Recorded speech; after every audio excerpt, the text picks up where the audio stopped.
여러분 안녕하십니까? 새롭게 단장하여 더욱 재미있는 내용으로 찾아뵙는 재미있는 한자 이야기의 이재석입니다.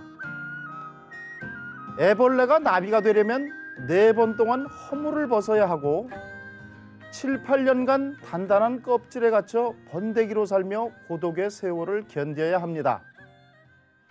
알에서 애벌레로 다시 번데기를 거쳐야 비로소 아름다운 나비가 되니 나비가 되는 과정이 그리 만만치가 않은데요. 고운 자태를 뽐내는 나비의 날갯짓에 숨겨진 오랜 인고의 시간처럼 재미있는 한자 이야기 또한 항상 노력하는 자세로 여러분을 찾아뵙겠습니다. 재미있는 한자 이야기 지금 시작합니다.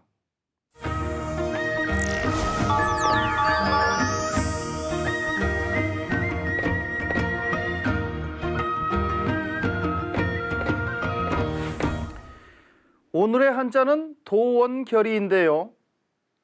여러분 유비, 관우, 장비 다들 잘 아시죠? 지금부터 들려드릴 얘기는 이 세 사람이 뭔가 특별한 약속을 했던 이야기입니다.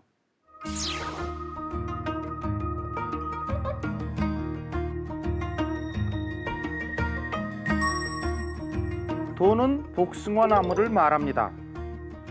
오얏 리자와 결합된 도리라는 말이 있는데요. 오얏은 자도를 뜻하는 전라도 사투리입니다.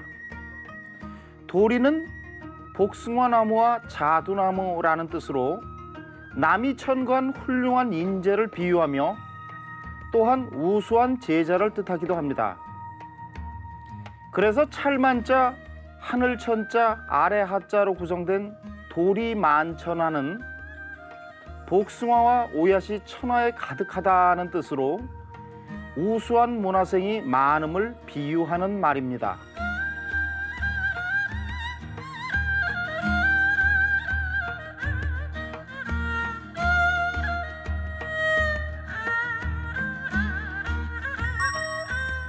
원은 동산을 말합니다.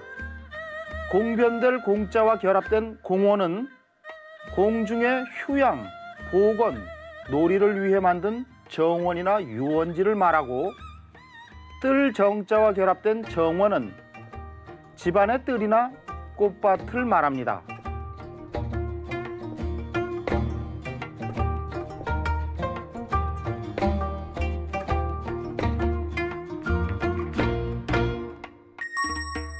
결은 맺다는 뜻입니다.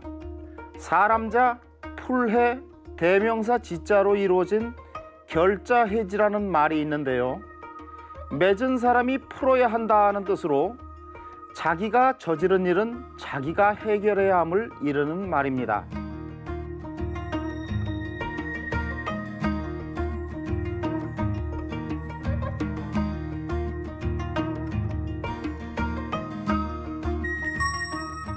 의 또는 의리를 말하는데 본문에서는 혈연 관계가 없는 사람과 친척 관계를 맺는 것을 의미하죠. 의로 맺어진 아버지, 즉 의붓 아버지를 아비붓자를 써서 의부라 하는데요. 어미모자의 의모, 형형자의 의형, 아우제자의 의제, 또 의형제가 모두 이런 경우입니다. 오늘의 한자 도원결의는 도원, 즉 복숭아나무 동산에서 의형제를 맺다는 뜻으로서 결의 형제를 하여 함께 일을 도모한다는 말입니다. 이성어는 중국 명나라 때의 나관중이 지은 삼국연의에서 비롯됐는데요. 석삼자 나라국자의 삼국은 위, 촉, 오의 세 나라를 말하죠.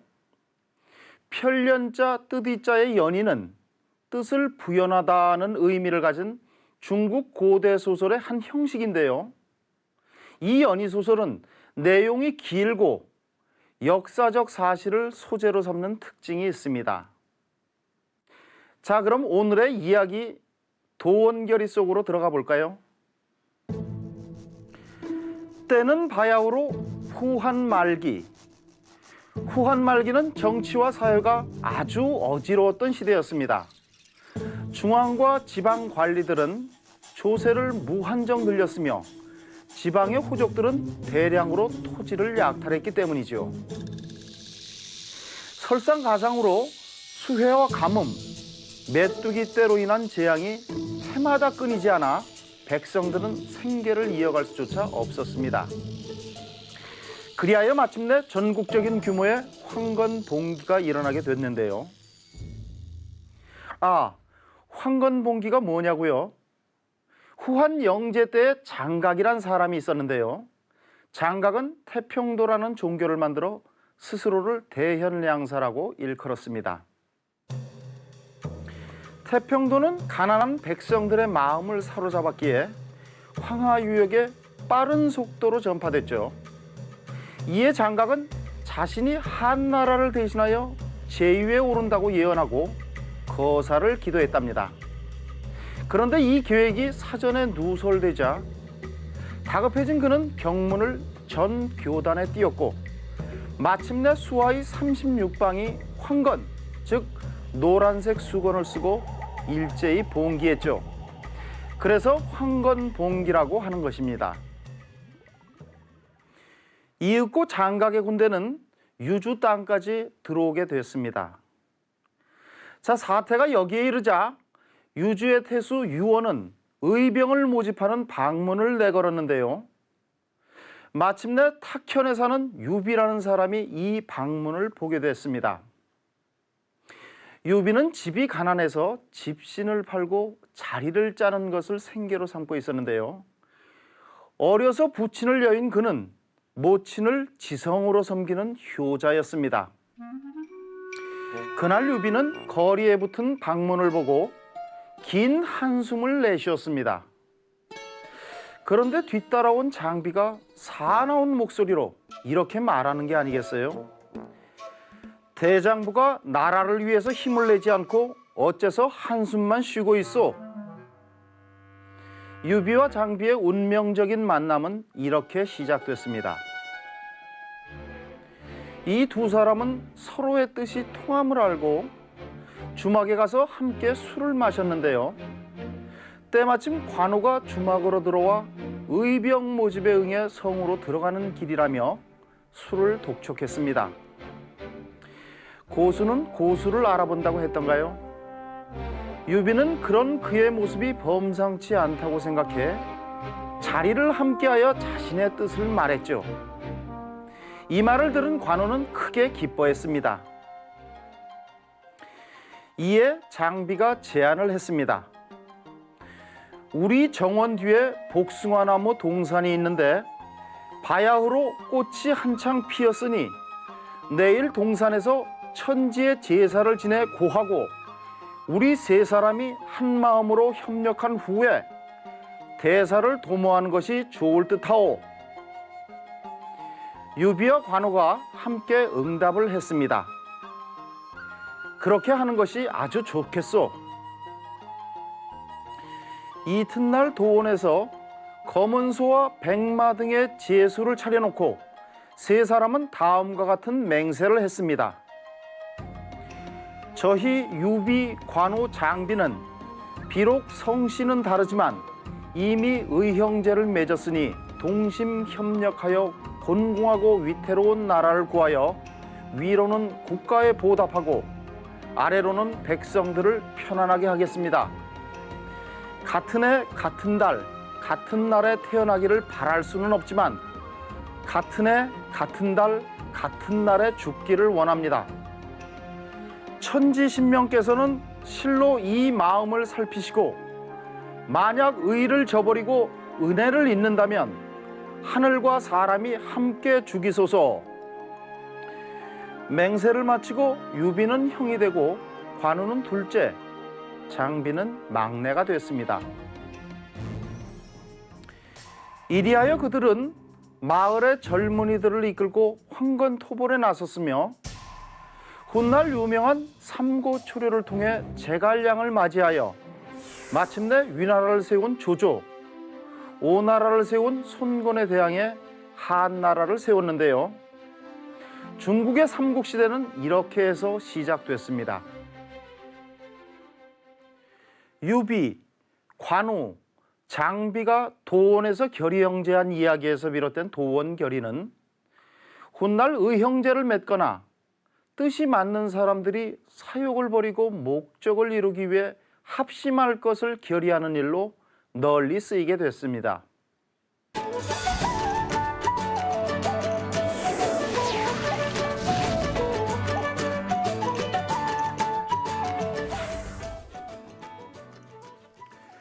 오늘 이 시간부터는 옛선인들이 한문을 배울 때 초보 단계에서 학습했던 명심보감을 함께 읽어보는 시간 마련했습니다. 책 이름을 보면 밝을 명자, 마음심자의 명심은 마음을 맑고 순수하게 하다는 뜻이고, 보배보자, 거울감자의 보감은 원래 거울의 미칭인데 보통 귀감으로 삼을 만하다는 뜻을 취해 책 이름에 붙입니다. 따라서 명심보감은 마음을 맑고 순수하게 해주는 귀감이 될 만한 책이라고 풀이할 수 있습니다. 여러 문헌에서 유익한 문구를 뽑아 엮은 이 책은 내용이 비교적 이해하기 쉬우며 또한 삶의 지혜를 가르쳐주고 있습니다.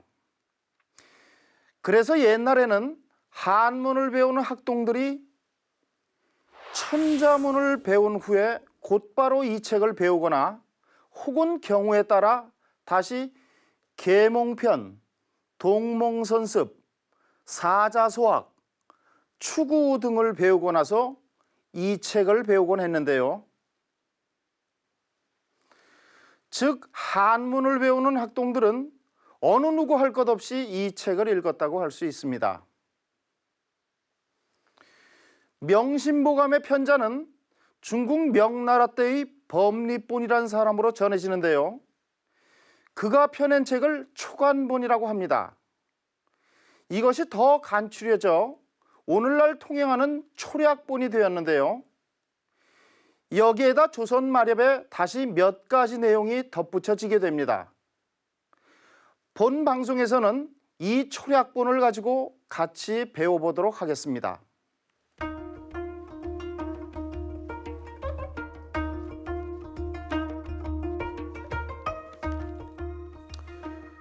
자, 그럼 책 소개는 이 정도로 마치고 첫 번째 편으로 들어가 보겠습니다. 첫 번째 편은 이을개자 선할 선자를 써서 개선편이라고 합니다. 선을 꾸준히 행하라는 뜻을 가지고 있습니다. 방송을 보면서 같이 큰 소리로 따라 읽어보시기 바랍니다. 외국어를 배울 때처럼 한문을 공부할 때도 큰 소리로 읽는 것이 중요합니다. 자, 그럼 목청 가다듬고 준비되셨죠? 자왈 위 선자는 천보지 이복하고 위 불선자는 천보지 이환이라. 공자께서 말씀하셨다. 착한 일을 하는 사람은 하늘이 복으로서 그에게 보답하고 나쁜 일을 하는 사람은 하늘이 재앙으로서 그에게 보답한다. 이 말의 출처가 궁금하시다고요? 이 말은 공자가어 제액편에 나옵니다. 그럼 자세한 해석 알아보겠습니다. 자왈 공자께서 말씀하셨다. 우리나라는 유학 전통이 강해서 공자나 맹자 등 유가의 성현을 일컬을 때 일반적으로 존칭을 사용했습니다. 그래서 저도 옛 분위기를 내기 위해 존칭을 썼습니다. 자는 스승에 대한 경칭입니다. 보통 성 뒤에 붙여 존경의 뜻을 나타냅니다. 예를 들면 공자, 맹자, 묵자, 장자, 한비자, 주자 등을 들 수 있습니다. 특히 논어에서 자는 공자를 지칭합니다. 왈은 말하다는 뜻인데요. 앞에 사람 이름이나 책 이름이 나옵니다. 이를 운자를 쓰기도 하죠. 위선자, 착한 일을 하는 사람을 말합니다. 우리가 일상생활에서 말하는 위선자는 거짓 위자를 쓰며 겉으로만 착한 체 하는 사람을 이르니 구별해야 합니다. 위는 하다, 행하다, 실천하다는 뜻입니다. 선은 본문에서 착한 일, 선행을 가리킵니다.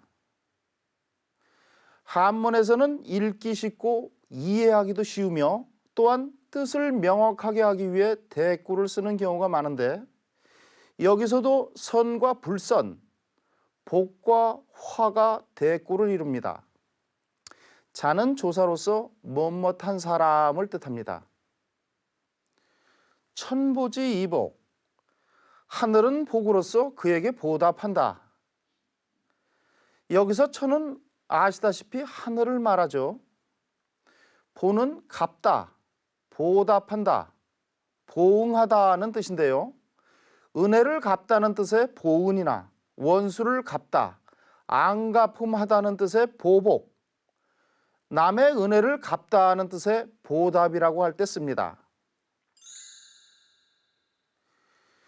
지는 대명사로서 본문에서는 위선자, 즉 착한 일을 한 사람을 가리킵니다. 이는 전치사로서 대상을 가리킵니다. 우리말로 뭐뭐로서라고 해석하죠. 복은 글자 그대로 복을 말하는데요. 반이어는 무엇일까요? 바로 뒷구절에 나오는 재앙을 뜻하는 화가 반이어가 됩니다. 위불선자, 불선을 하는 사람, 즉 나쁜 일을 하는 사람을 말합니다.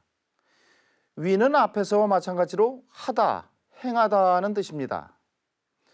아니 불자 착할 선자의 불선은 원래 선하지 않다는 뜻인데 본문에서는 선하지 않은 일, 즉 나쁜 일을 가리킵니다. 선하지 않은 것이 반드시 악이나 나쁜 일을 의미하지 않는다고 말하는 사람도 있는데요. 우리말 불미스럽다에서 아름다울 미자를 쓰는 불미는 단순히 아름답지 않다가 아니라 추잡하다는 강한 뜻을 나타냅니다. 또 불량하다에서 어질 양자를 쓰는 불량은 단순히 좋지 않다가 아니라 행실이나 성품이 나쁘다는 강한 뜻을 나타내고 있습니다. 그래서 불선을 나쁜 일로 보아야 뒤에 나오는 재앙으로 보답한다는 뜻에 어울리게 되는 것이죠. 단순히 적극적으로 착한 일을 하지 않았다고 해서 하늘이 재앙으로 보답한다는 것은 좀 수긍하기가 어렵지요. 천보지이화, 하늘이 재앙으로서 그에게 보답한다. 앞의 구절과 동일하고 다만 화만이 새롭네요. 화는 앞에서도 언급했지만 복의 반이어로서 재앙을 말합니다. 자, 그럼 이 구절 정리하면서 다 같이 따라 읽어보겠습니다. 자왈 위 선자는 천보지이복하고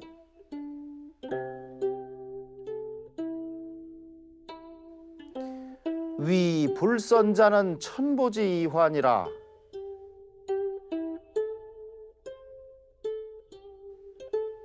공자께서 말씀하셨다. 착한 일을 하는 사람은 하늘이 복으로서 그에게 보답하고 나쁜 일을 하는 사람은 하늘이 재앙으로서 그에게 보답한다.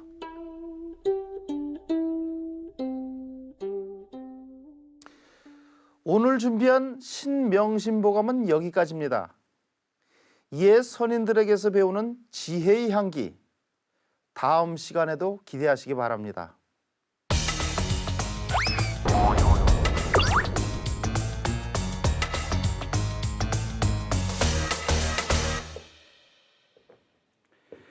한문의 본색을 낱낱이 파헤쳐드리는 한문 본색. 오늘 이 시간부터 한문의 모든 것을 알려드리겠습니다. 한문 잡학사전의 결정판 한문 본색. 오늘은 갈지자의 정체를 밝혀드리겠습니다.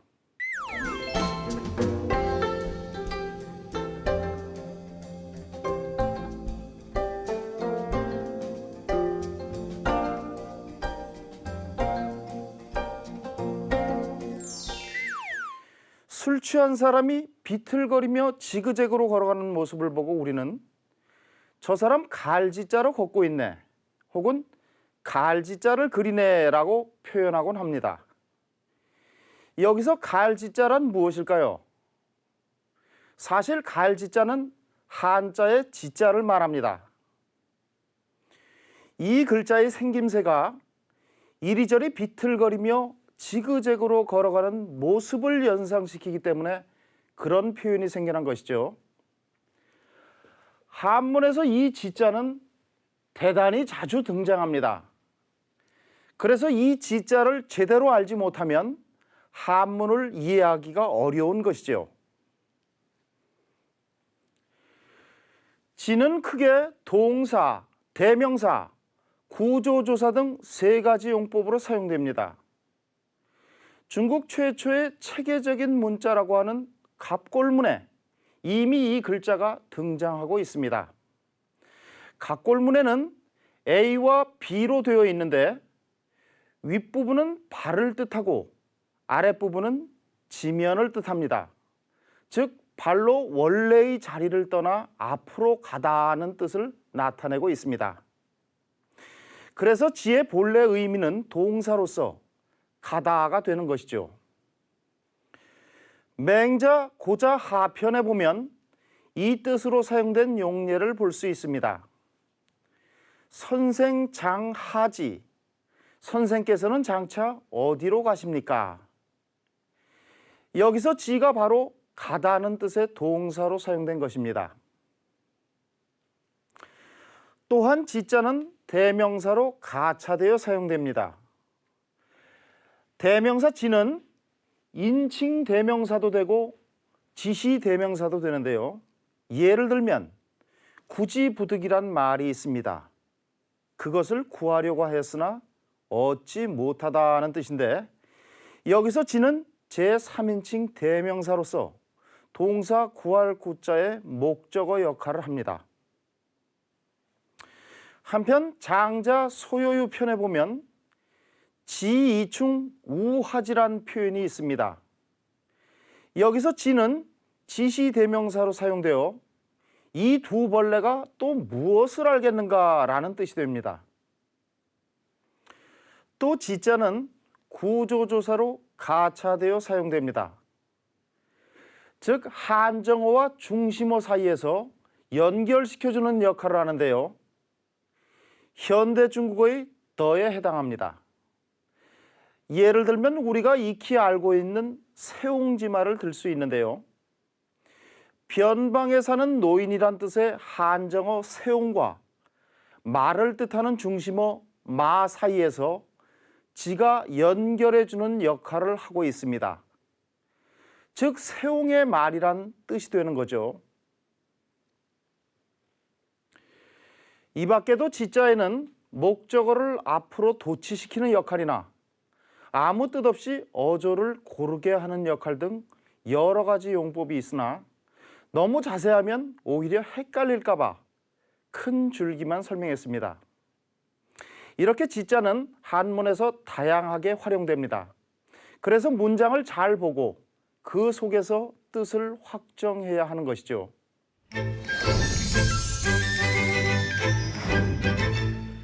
한자 공부를 하다가 알쏭달쏭했던 적 많으시죠? 걱정 마십시오. 여러분의 한자 알림이 재미있는 한자 이야기가 있습니다. 궁금한 것 물어보시면 제가 시원하게 답변해 드리겠습니다. 자, 그럼 첫 번째 질문을 보겠습니다. 대구에 사시는 김아무개 씨께서 올려주신 질문인데요. 제가 이제 중국어를 배워보려고 하는데요. 한자를 많이 알면 중국어도 잘할 수 있는 건가요? 한자와 중국어가 같은 건지 다른 건지 궁금하네요. 이런 질문을 저는 평소에도 많이 받아봤는데요. 엄격하게 말하면 질문 자체가 좀 잘못됐습니다. 왜냐하면 한자는 표기 수단인 글자, 즉 글말을 말하고 중국어는 언어인 입말을 의미하기 때문이죠.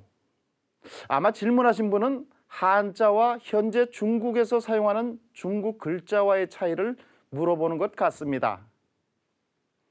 한자는 중국은 말할 것도 없고 우리나라와 일본 등 이른바 한자 문화권에서 옛날에 사용하던 글말이었습니다. 또한 표의 문자로 알려진 한자는 시간과 공간을 초월해서 언제 어디서든지 읽고 이해할 수 있는 문자죠. 중국어는 현재 중국에서 사용되는 말을 말합니다. 사실은 중국뿐 아니라 대만이나 홍콩, 싱가포르를 비롯하여 범화교권에서 중국어를 사용하고 있습니다. 현재 중국에서 사용되는 글자는 물론 한자인데요. 글자체는 옛날과는 사뭇 다릅니다. 이를 간체자라고 합니다. 간략할 간자, 몸체자, 글자 자자를 쓰는 간체자는 한자의 획수가 너무 많은 글자들을 대상으로 해서 상용자를 중심으로 획을 간략화시킨 것입니다. 궁금증이 풀리셨나요? 여러분을 위해 정성껏 준비한 오늘 이야기 어떠셨습니까? 씹을수록 고소한 시금치에 신선한 가지무침, 영양가 넘치는 잡곡밥에 구수한 된장찌개, 인스턴트 음식이 우리네 밥상위를 점령하고 있는 요즘, 이러한 시골 밥상이 그립기만 한데요. 반찬 세는 재미가 쏠쏠한 맛깔스런 시골 밥상처럼 재미있는 한자 이야기 또한 어머니의 마음으로 맛있는 이야기 준비할 것을 약속드리며 여기서 이만 인사드리겠습니다. 안녕히 계십시오.